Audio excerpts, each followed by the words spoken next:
Hello, my lovelies. My name is Lekka, and today we're going to be going over a budget ritual Herald deck, which I am very excited about because I hate going up against the fucking Herald of Ultimateness deck in rank. And it is a fantastic deck, but of course we do anti-meta shit here on this channel. And I was like, that's a really good deck, but I want to make one that's kind of similar to it, but that other people would be able to make, because there's, how many fucking URs in that deck? Because it's Dryton engine, and then, of course, all of the other things with Herald of Ultimateness with it as well. And it's a lot. It's a deck that's made up almost entirely of URs, which is very expensive, hard to get, and not great. So I was thinking about different ways to be able to make one that is a little easier on the crafting materials wallet that we all have, and I came up with this, so hopefully you guys enjoy it. This deck will be good enough to get you into gold, maybe into platinum 5 at like the very, very low end of plat, but definitely gold at the very least, which I know is a struggle for some of you guys, so keep watching. So here's the deck profile. As always, the deck list will be in the description down below, so it's easier for you guys to find them when you're scrolling through the game and getting all the stuff for your materials yourself. But first we have Cyber Petite Angel. This card lets you add one Cyber Angel monster or Machine Angel Ritual from your deck to your hand, which is great because we're going to need that, which is down here for Machine Angel Ritual, so that we can then summon our Benton and our Iditen onto the field to be able to do different shenanigans with them. We also have Herald of Orange Light, which is 3, so that we can have some negates for hand traps as well as materials to use for our main engine of this, which is Herald of Perfection. We do have, as the big UR baby in here, the Diviner of Herald. This will be the only one you absolutely need to have in here. For example, if you don't have Ash Blossom, you can replace it for other kinds of hand traps instead that you do have. But Diviner of Herald, you absolutely need. This card, if it's normal or special summoned, you can send one fairy monster from your deck or extra deck to the graveyard, and if you do, you increase this card's level by that monster's level until the end of the turn. You can special summon one level 2 or lower fairy monster from your hand or deck except this card as well, which is great for getting another material onto the field, getting the level of this card up so that you can then have the number of materials you need to then ritual summon Herald of Perfection out onto the field, which is great. I, of course, have 2 Ash Blossoms in here because meta. Manju of 10,000 Fists is great because when this card is normally flip summoned, you can add one ritual monster or ritual spell from your deck to your hand, which is always wonderful. Cyber Angel Benton is great. We have 3 of these because she can be summoned with the Machine Angel Ritual, and if this card destroys a monster by battle and sends it to the graveyard, you get to inflict damage to your opponent equal to that monster's original defense in the graveyard. But that is not why we like her, and her second effect is the reason why she is useful. And this card is tributed. You can add one light fairy monster from your deck to your hand, which is amazing. So we want to use Cyber Angel Benton, not necessarily to summon and actually use for fighting, but to use as material for sacrificing to get out Iditen and to get out Herald of Perfection, because she can be recycled by adding any fairy monster from your deck to your hand, regardless of what it is. So she can get you herself back to your hand. She can get you a different one back so that when you get Herald onto the field that you're able to have a negate in hand, so she's very, very useful in that way, which is why we run 3. Iditen is wonderful because this is kind of going to be your win condition. If this card is ritual summoned, you can add one ritual spell from your deck or graveyard to your hand, which is wonderful for being able to get Herald of Perfections one out if we need to. If this card is tributed, you can make all ritual monsters you gain control gain 1,000 attack and defense. So if we use an Iditen or 2 to ritual summon and get out Herald of Perfections, then we can get Herald of Perfections stats up so that we can then go in and we can attack shit and try and get over things, which is great. We also have a Raigeki as a UR because it's nice to be able to destroy shit. Preparation of Rites is great because it lets us add one level 7 or lower ritual monster from our deck to our hand, and then one ritual spell from our graveyard to our hand, so we can recycle, which is wonderful. Pre-Preparation of Rites is an amazing card that you need to have in any ritual deck you ever make, because it lets you add one ritual spell from your deck to your hand and one ritual monster from your deck or graveyard whose name is listed on that ritual spell. So we could get one specifically for Benton, we could get one specifically for Iditen with the Machine Angel Ritual, or we could get Herald of Perfection turn 1 if we happen to have this in our hand and not Herald, which is what we use it for most of the time. We have Extra Foolish Burial, where you pay half your life points and you send one monster from your extra deck to the graveyard. You can only activate one of these per turn, and you cannot set spells or trap cards during this. The reason that we have this in the deck and that it's useful is because it lets us send Herald of Arclight into the graveyard, because when Herald of Arclight goes into the graveyard, you can add one ritual monster or ritual spell from your deck to your hand. So if we get this in our hand, we don't get pre-preparation of rites, we can get rid of Herald, we can get Machine I'm sorry, a machine. I was thinking machine angel ritual. We can get machine angel ritual. We can get merciful machine angel. We can get whatever it is that we need to do to get Herald and the other ones out onto the stream. Oh, not merciful machine angel. His is or theirs or its is Dawn of Herald. My bad. My bad! Words are hard. English is not my first language. Sarcasm is. Moving right along, Merciful Machine Angel is nice because you contribute one Cyber Angel ritual monster from your hand or field, always from your hand generally, and you get to draw 2 cards, then place 1 card from your hand on the bottom of your deck. For the rest of the turn after this card resolves, you cannot special summon monsters except for ritual monsters, which is not bad and it's good for getting more cards into your hand. Obviously, the Machine Angel ritual lets you summon Ben 10 or Ida 10, and the Dawn of Herald is the one that we need in order to get Herald of Perfection out onto the field too. And then of course we have 2 Called by the Graves because meta. So for the extra deck, the only card you absolutely need to have in here is Herald of the Arclight, because this is the one where Extra Foolish Burial synergizes with in order for us to get that ritual card or ritual spell card into our hand. All these other cards I have are ones that I just thought were useful and helpful to add some extra tech and fun into our situation. So for example, you need 3 of these, and then everything else after this is just extra helpful stuff. Because our deck is basically level 6 monsters and then a bunch of level 2 fairies, I put in some level 8 synchro. So we have Blood Maface, but let's start on the other one there with Colossal Fighter. It gains 100 attack for each warrior monster in the graveyard, which doesn't really matter to us. When this card is destroyed by battle and sent to the graveyard, you can target 1 warrior monster in either graveyard and special summon it. It's just nice for having 2800 attack. Obviously, it's better in a warrior deck. Avenging Knight Parshath is great because Parshath lets us have piercing damage. When it targets an opponent's defense position monster, it inflicts piercing damage, and it lets you target 1 face-up monster your opponent controls and change that target's battle position, which is great. I really like Blood Mephis because once per turn during your opponent's standby phase, you can inflict 300 damage to your opponent for each card your opponent controls, and when they have a really fat endgame board, you can do a lot of damage to them. Especially when you have Herald of Perfection on the field to negate all the shenanigans they try and do to stop Blood Mephis from hurting them. Each time your opponent sets a spell or trap card, you inflict 300 damage to your opponent as well. So I get Blood Mephist on the field quite a bit, actually, and it wrecks shop pretty hard when you also have Herald of Perfection to prevent people from preventing its effects from happening. It's pretty great. Enlightenment Paladin.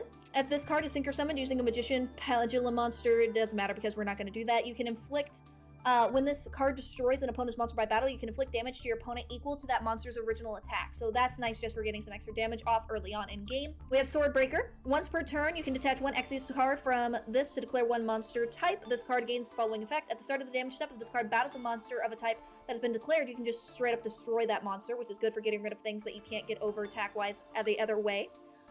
Pilgrim Reaper. This card gains 200 attack and defense for every dark monster in either player's graveyard. We don't really have dark monsters, but if we're facing a deck that is like a Dark Lord deck or a Dark World deck or, I don't know, something crazy, it's nice to have just in case there's some kind of dark shenanigans happening.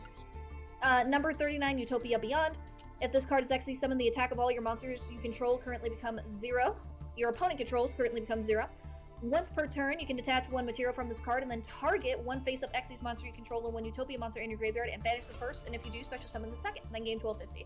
We're never going to get the other one off, but this is nice just for, again, if your opponent has a monster on the field that is really, really strong, you can go ahead and Xyz summon this, make its attack go down to 0 permanently, and then get over it with what else you have. Number C5, Chaos Chimer, gains 1000 attack for each material attached to it. If this card attacks at the end of the damage step, you can detach 1 material from this card, and this card can attack an opponent's monster again in a row. At the end of the battle phase, you can pay half your life points, then target 2 cards in any graveyard, place 1 of them on the top of your deck, and if you do, attach the other to this card as material, so it helps recycle material to itself. This one, obviously, you would only summon after you've already summoned something like Utopia, so that you can get it out onto the field to have a lot of damage attached to it, and then you can choose whether to get rid of a lot of the other materials that are on it to sacrifice going through. That's just your own play there. We have 3 Link monsters as well. Cross Sheep, which is great and very easy to get out onto the field, especially since this is going to be a ritual deck. The nice thing about Cross Sheep is that it has different effects based on what it does, and with our deck, it does.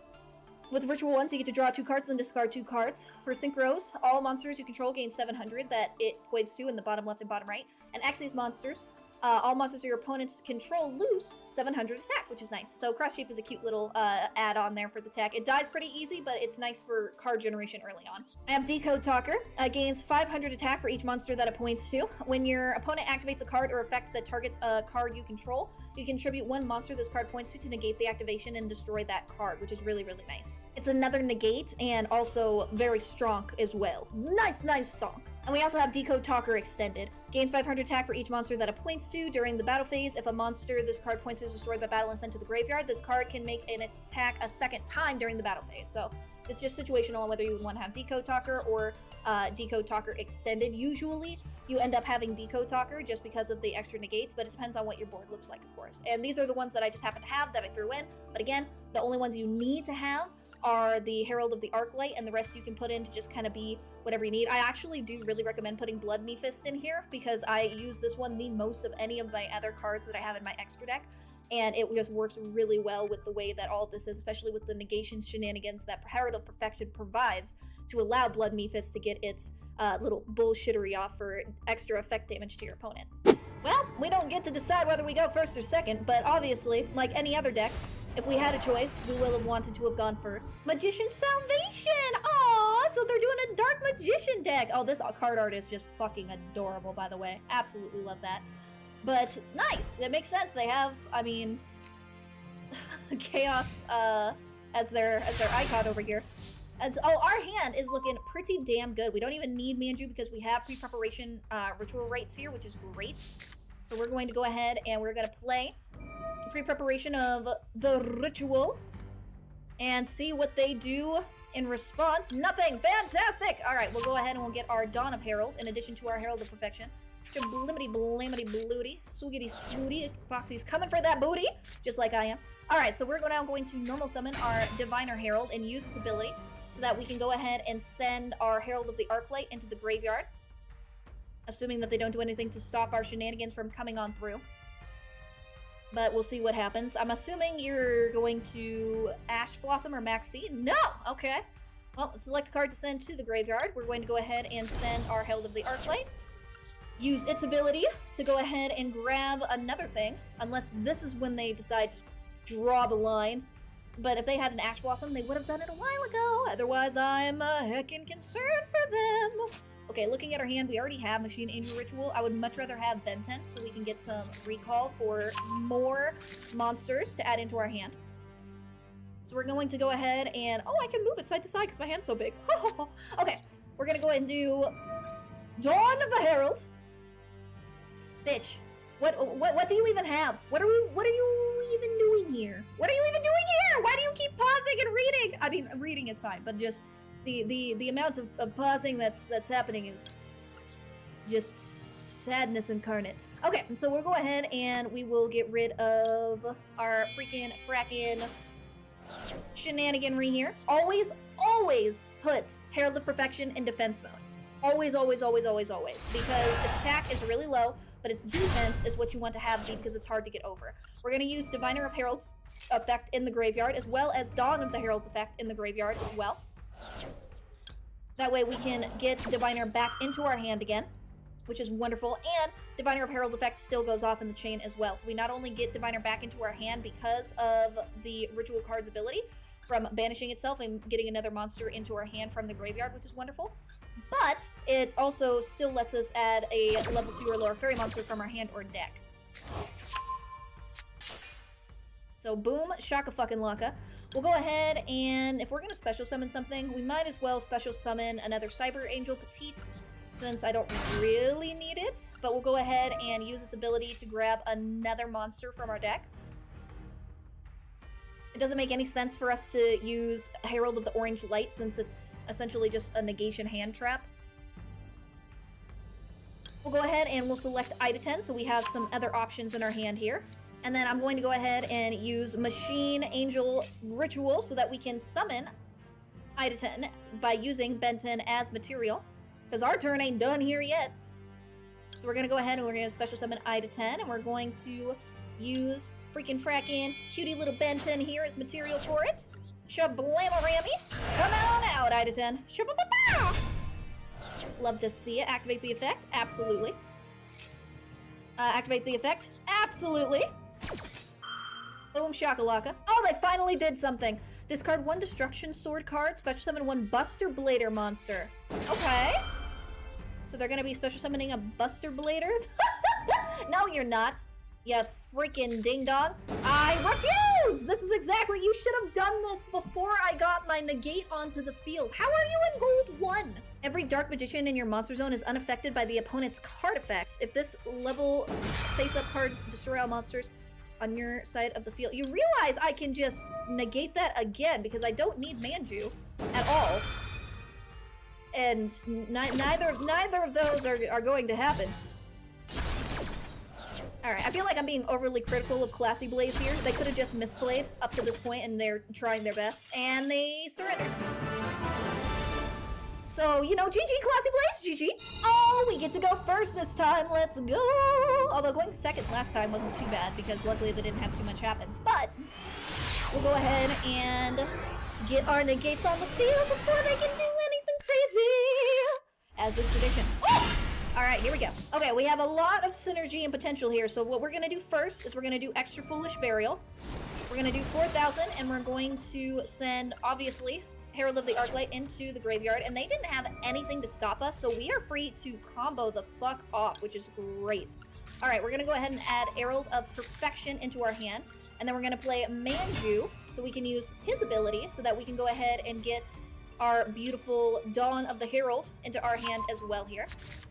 That way we can use Dawn of the Herald, Shablibbity Blamity Bloop, get rid of Ida 10 for Herald here, face up defense position, Shablam, boom! And because he was tributed, we can use that ability to have all of Perfection stats go up, which is great! And we get to have Ida 10 back in our hand because of the Ritual card's ability, which is always fantastic. Gives us another one, gives us a stonk 38 hundo. I do not want to special summon anything, like, at all right now. We're sitting pretty fucking good. We have a Raigeki for next turn. We have 2 negates in our hand right now. And it's looking pretty nice. Other than their, you know, shitty Wi-Fi connection, I'm pretty happy with the way this is going. They're gonna be Monarch. They have no extra deck. They have Erebus as their other one here. What's that do? Discard 1 Dragon Tuner with 1,000 or less attack and draw 2 cards. Wait, you're a Blue Eyes with no extra deck?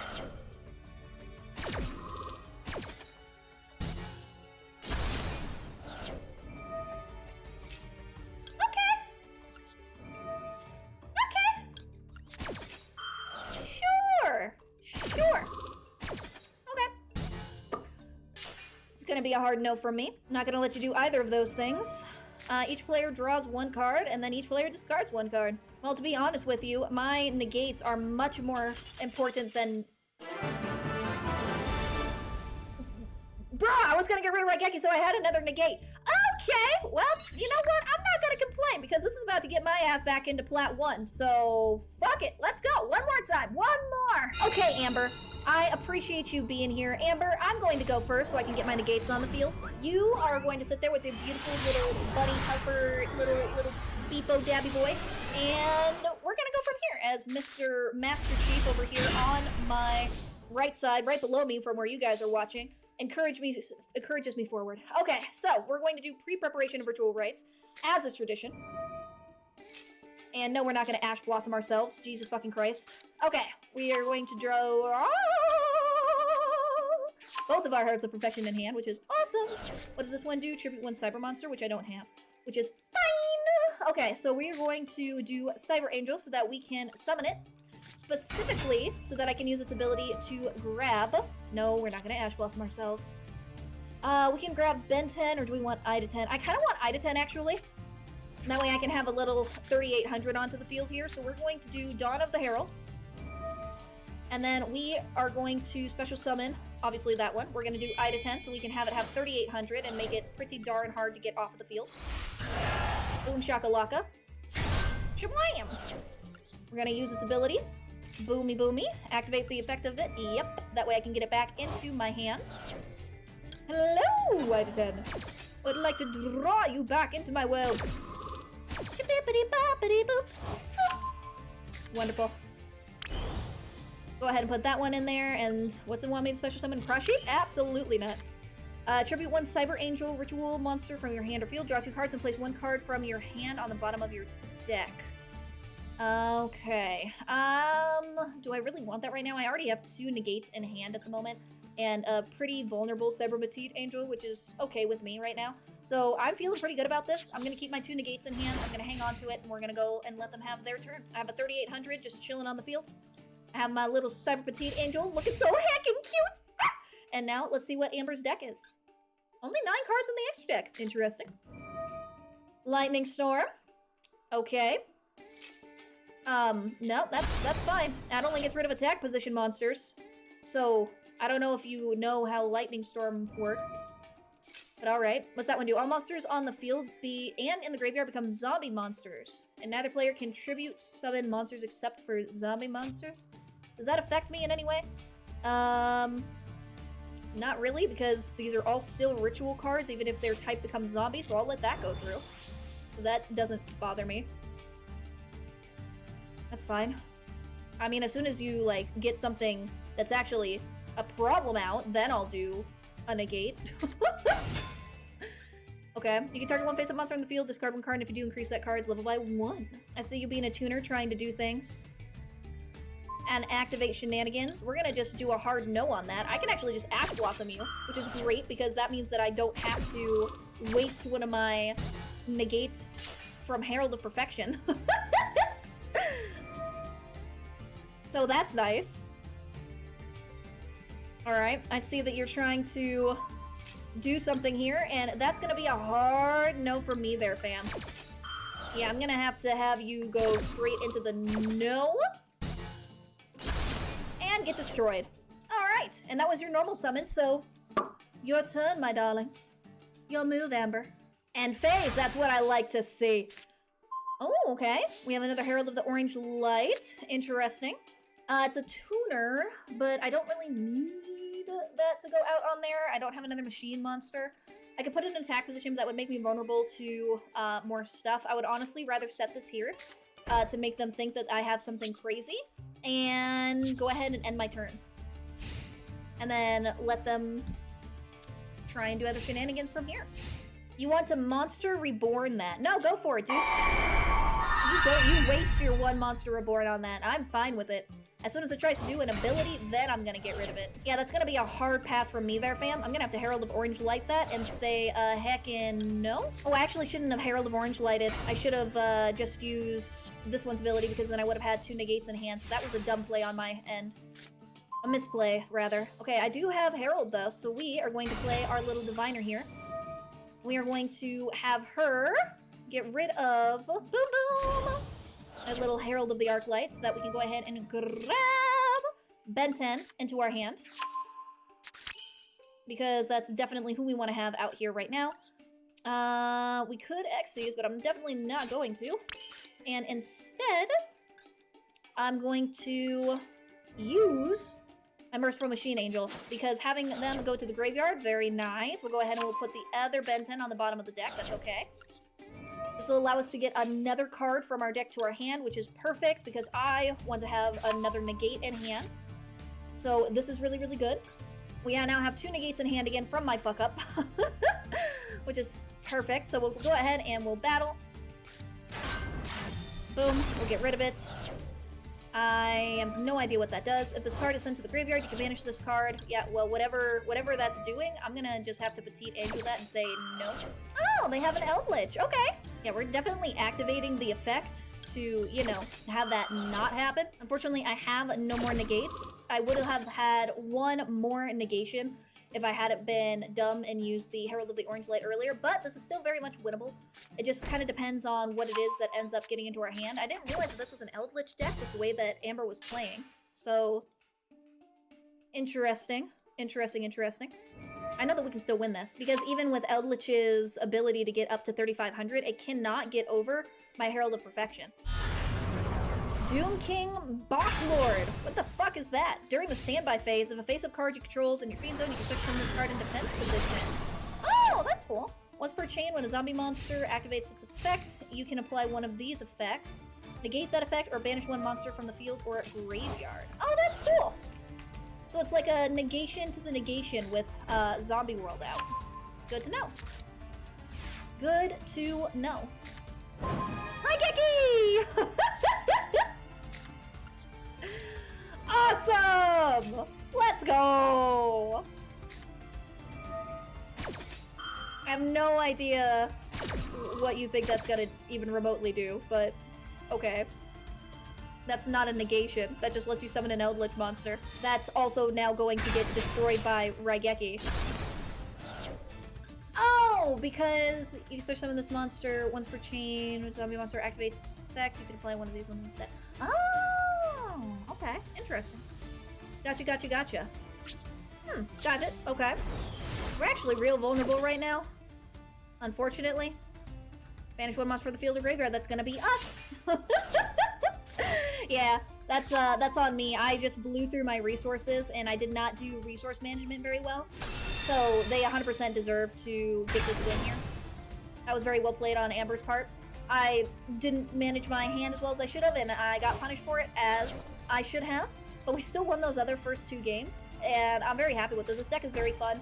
It's a great budget version of the Herald of Ultimateness deck that you don't have to have 10,000 UR crafting materials for, and it works really well when you don't make tiny little misplays like I do. Still dumb, but that's okay. You got this, Amber! You got this. Let's go. GG's, Amber. G heckin' G's. And that's the Fairy Fighters Budget Ritual Herald deck! Ah! If you guys enjoyed the video, make sure to like it if you have not already. And if you made it this far in the video, go ahead and let me know what your favorite kind of cheese is. Mine is provolone. I love you guys so much. Thank you very, very, very much for watching. We're almost at 500 subscribers. It is free to do so, so if you haven't already, go ahead and hit that beautiful red little button down there. You can also unsubscribe for free at every time if you figure out that I'm just not quite your vibe. That's okay. There's a lot of other YouTubers on the internet, so you can go ahead and follow any one of those wonderful other creators as well. But without taking up any more of your time, I'll go ahead and let you beautiful people go. Goodbye, my lovelies.